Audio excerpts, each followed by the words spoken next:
Welcome, our fellow listeners and guests. My name is Trisha Kim Walsh, and I'm a licensed marriage and family therapist. And this is my colleague. My name is Claudio Silva. I'm a marriage and family therapist as well, and we are both emotionally focused therapists. Yes, and we're so glad that you've joined us today in our very first podcast.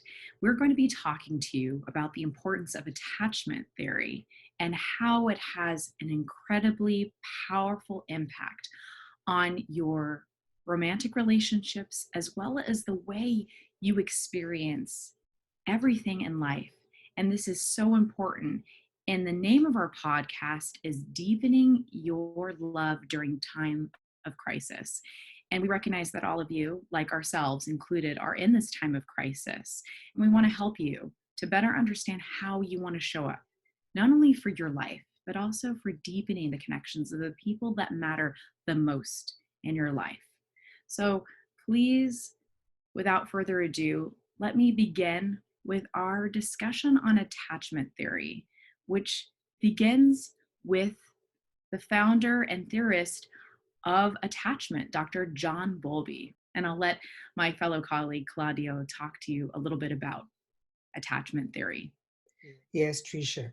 John Bowlby was a psychologist and psychiatrist, and he was invited by the World Health Organization right after World War II to do a study regarding children that were affected by the war. And they noticed a difference between children who stayed in London with their parents and some children who were taken to the countryside to protect them from the bombings. They thought that the children in London staying with their parents, they would be traumatized by the war, by the bombings. But what was very interesting is that the children who stayed with their parents amidst the war, they fared better. And what John Bowlby found out is that if they were with their parents, even though amidst the bombing, the war, the noise, and so many things, but they were really attached to their parents, if they felt really loved and cared for and connected to their parents, that was something that protected them. So, in other words, the worst thing for children, and not only for children, but for everyone, is not as much the problems that we face, but when we feel alone amidst the problems of life. The worst problem actually is being alone, is not feeling connected to anyone. When we are connected to someone and we know that that person care about us, that is something that really helps us to face the problems outside. Absolutely. And if I remember correctly, Claudio, that Dr. John Bowlby's wife had encouraged Dr. Bowlby to title this theory, the theory of love. But he really reluctantly said he would do so for fear of the kind of protest during that era, the time of Dr. Sigmund Freud. The belief was that pathologies happened inside of oneself, not happening as a direct result of a relationship. Am I recalling that correctly? Exactly, yes. Because at that time they thought that people's problems came from inside and didn't have anything to do with their relationships. They thought that a child could be raised without a parent, and if this child was well fed and warmed, this child would be okay. But then what John Bowlby said, and actually he was rejected at the beginning because he was against what they thought at that time, against the science of that time, that problems is starting relationships. And that's what we see today, that like several psychological disorders, if we see they happen because of trauma in childhood. And the biggest trauma comes in the relationship with the caretakers, Mm, like physical abuse, sexual abuse, neglect. And And actually the child just feeling disconnected, not feeling really the parent is responsive, accessible, engaging. Hmm. Yeah. Right.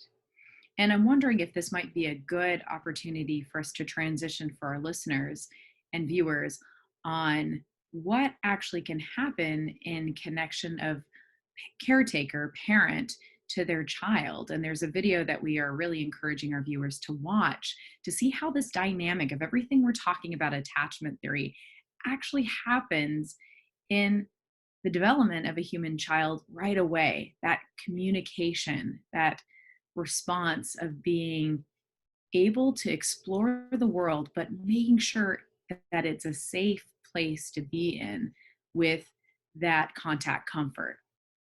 Exactly. Yeah. And it's something that happens with all of us in any age throughout our lifespan. We want to know that there is someone there for us. We want to Mhm. know that that connection exists. And if there is not, if we're not sure, we're going to be distressed and sometimes even in panic. Like I have had clients that they were facing separation and they couldn't sleep, Mhm. they couldn't work, you know, they were really having difficulty focusing. In this case, I think the child's about 3 years old, maybe, that immediately he's curious. He's going outside, wanting to know more about this fascinating world that he's in. But there will be obstacles, there will be new things that they have never seen before. And maybe they fall, maybe they get hurt, maybe there's another child there that they don't feel comfortable talking to. And what you'll see in the video is the child will immediately turn around that slide and head on over to their caretaker, looking, making sure, are you there for me? Is it safe? Is it okay to go out there? I Yeah. want to know because it is innately in us, biologically in us, to survive, to explore, to grow, to learn. We want to know more about the world we're in. And as you were naming about clients, I see that also in my own therapy room where clients want so much to be in their lives.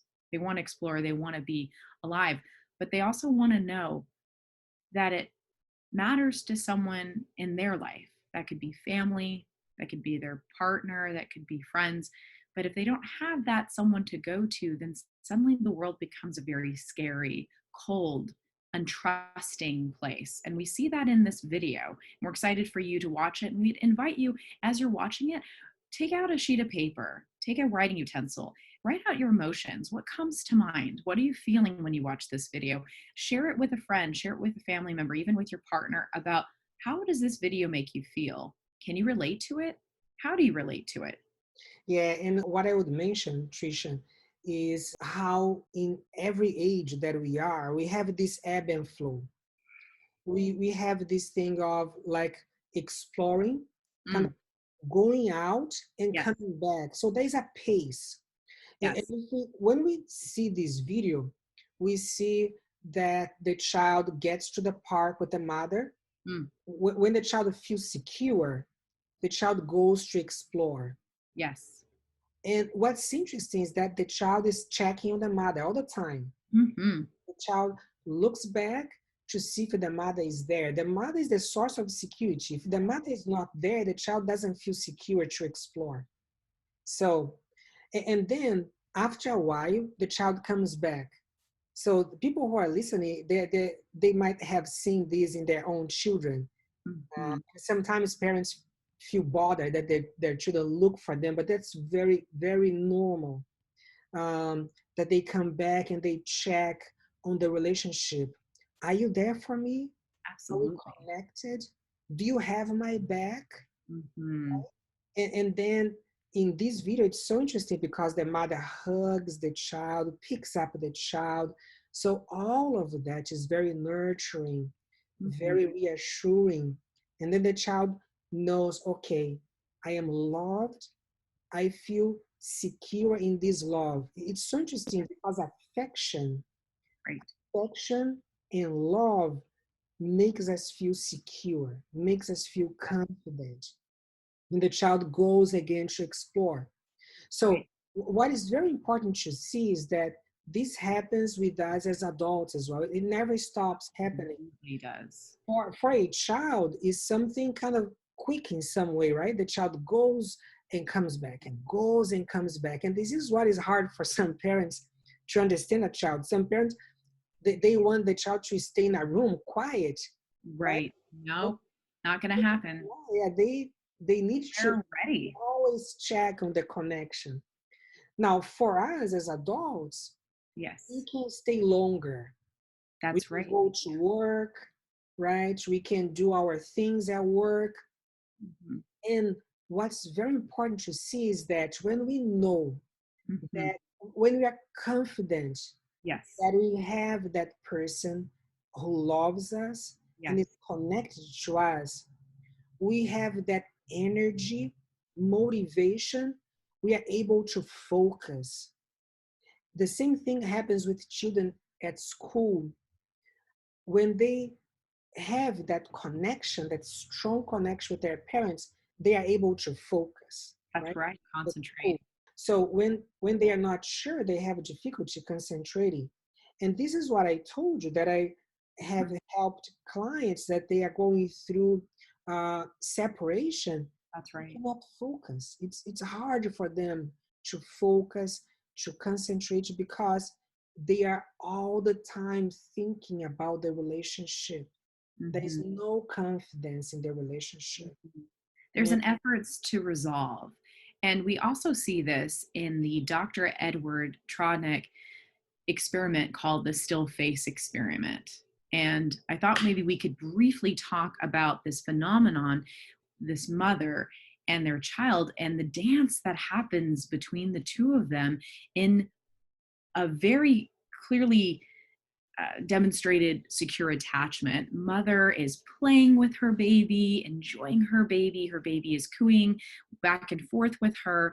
And then the experimenters instruct mother to have a still face and to not respond at all to the baby's cues. And immediately we see the baby's response, just as you were naming about the clients that you're working with, they know something's wrong. We know physiologically, we can feel it in our bones, something is wrong. And the baby does four different responses in this experiment. She reaches, take me, is everything okay, right? She does a high pitched shrill of a meltdown. What's happening? She mhm, gets defensive, turns away just to resist the mhm, mhm. rejection that feels like something has happened and I don't know how to make it right. The turning away, the pushing toward, the efforts of saying, I want to do everything I can to get back to closeness. And you can see that the baby just wants to make sure everything is okay, that she really can't concentrate on anything else. And watching this video always just, it always pulls my heart because I think we can see this in our own romantic relationships of this very same situation happening in adult love. Am I Mhm. right? Yeah, yeah. Something that you said that I want to can kind of reinforce. What I love about this video, I love this mother, how she is able to engage with the child. It seems like they are talking a language, right? But Absolutely. the baby cannot speak, but the mother knows exactly how to engage. Like the child points and the mother looks. Yes. So Yes. it's very interesting because we can see how this mother is able to attune to the child. Mhm. And when she purposefully stops engaging, and this is just for the experiment, because in a real life this mother is awesome, right? But when she stops engaging, how the child becomes so distressed. Yes. And that's exactly how we Mhm. are as adults. We are like that child. When we feel disconnected, when we feel like that person is not engaging to us, sometimes it's like almost like a panic, Yes. very distressing. And And almost we could call this the fire alarm that happens in our brains. yeah, When that amygdala goes off, that emotional response system that tells us something is wrong here, and I will do anything at all to make sure that this person who is my world, right? I need to make sure that this world is safe, that this person in front of me who sees what I'm seeing, who reassures me that things are okay, makes me feel like we are joined together, that I matter, that she is reassuring me that things are okay. If things are not okay in that moment, I will do anything to get back to that connection. yeah, and we protest like the child that we saw the child kind of giving that screech sound, right? We also protest when we don't feel connected, and it's so sad because when we protest, it creates a cycle. Hmm. Like the other person will feel attacked in some way, and we see that this might happen right now, Absolutely. crisis that we are going over, right? Because sometimes problems might be amplified when people are at home, they don't have an outlet, and they don't feel connected to their partners. If one of them shuts down, gives the silence treatment to the other is going to be really in this panic mode.